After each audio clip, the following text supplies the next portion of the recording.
Hey, I'm Ruth Rowan, and I have served 10 years now as your delegate in Hampshire and Mineral County. It used to be District 50, it's now District 57. Rowan, I'm a wife, mother, grandmother, retired teacher, and a full-time delegate.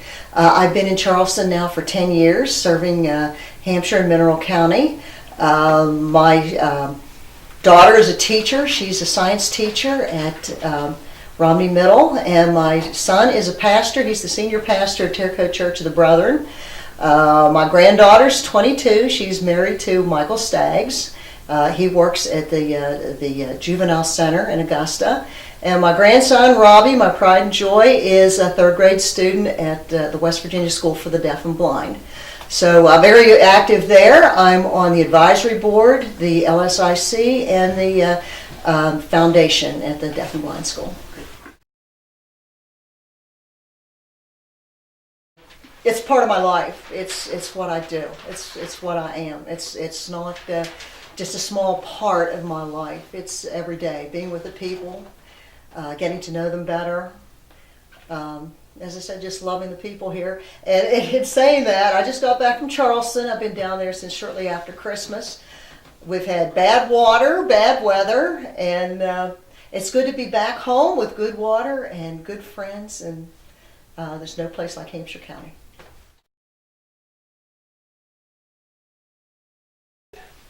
Well, the same as this year would be next year and probably forever.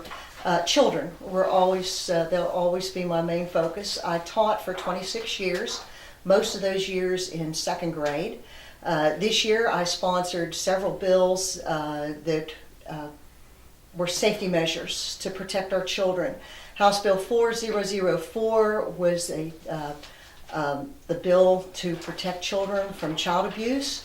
House Bill 4005 was a bill about child neglect. Now those two bills got amended together, and basically what they do, they toughen up the penalties for child abuse and child neglect. Another bill that I sponsored was a bill addressing child pornography, and it adds to that internet access, where we've had some penalties in place. This one also adds the penalty of viewing and having so many frames of child pornography.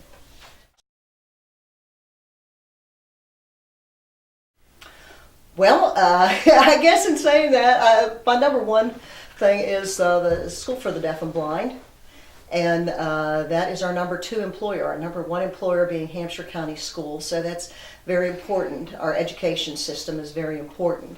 And in saying that, I've been a big advocate for the School for the Deaf and Blind, trying to ensure that it stays here in Hampshire County, and also trying to make it more personal with the other delegates. So, what I did this year, I took the Christmas cards that the children did for the Christmas card contest, and I matched the students up with the delegates, and tried to make them more aware of this isn't just a big school where we help people and children from Hampshire County. It's your school too. And what I did, I tried to make it personal, and as I said, that's to secure I did that to try to secure the school to stay here in Hampshire County, and as I said, it's our second biggest employer.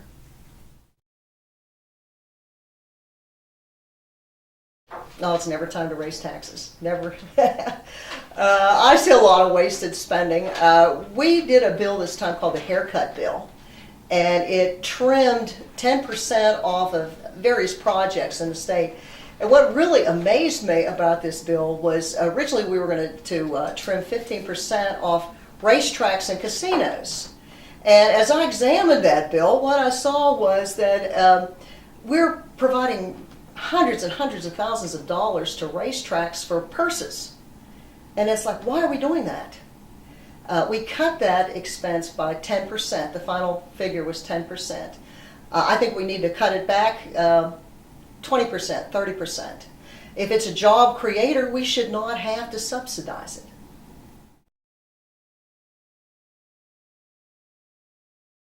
It was an eye-opening experience because it wasn't just the drinking water. We weren't allowed to shower in it. We couldn't use the dishwasher or the wash our clothes because the chemicals were so bad.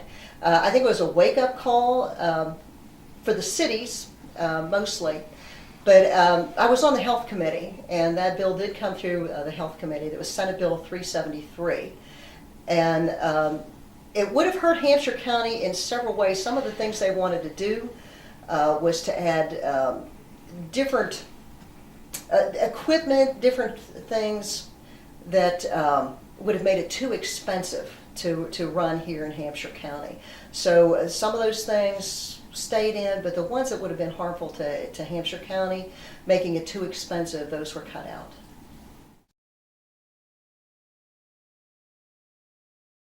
One of the biggest bills this time, one of the biggest concerns was the Sudafed bill, and I did receive several calls from here in Hampshire County about the Sudafed bill. What the Sudafed bill did was require a doctor's prescription for Sudafed. The bill really was like hitting a flea with a huge fly swatter. It was overreaction. Here in Hampshire County, and I voted against this bill because here in Hampshire County, if you wanted those medicines bad enough, you'd go to Cumberland or you'd go to Winchester. And if that's what works for you, that's the medicine you're going to use. I tried to make it personal, and we did, but we also had a deaf and blind caucus.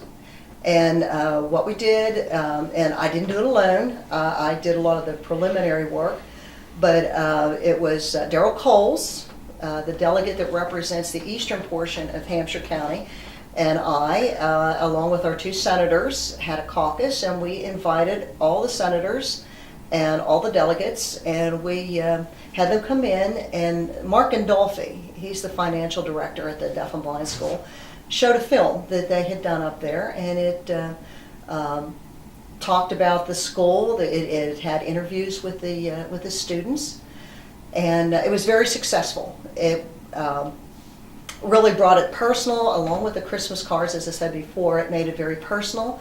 It wasn't that school up there in the Eastern Panhandle. It was their school. They had children there. They had students there.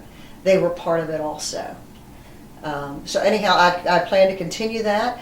Also, I've developed a very close personal relationship with Dr. Manchin, who is the director of the SBA. And I made a trip back since I've been home. I went down to the School Building Authority meeting to show support for our school and our renovations there.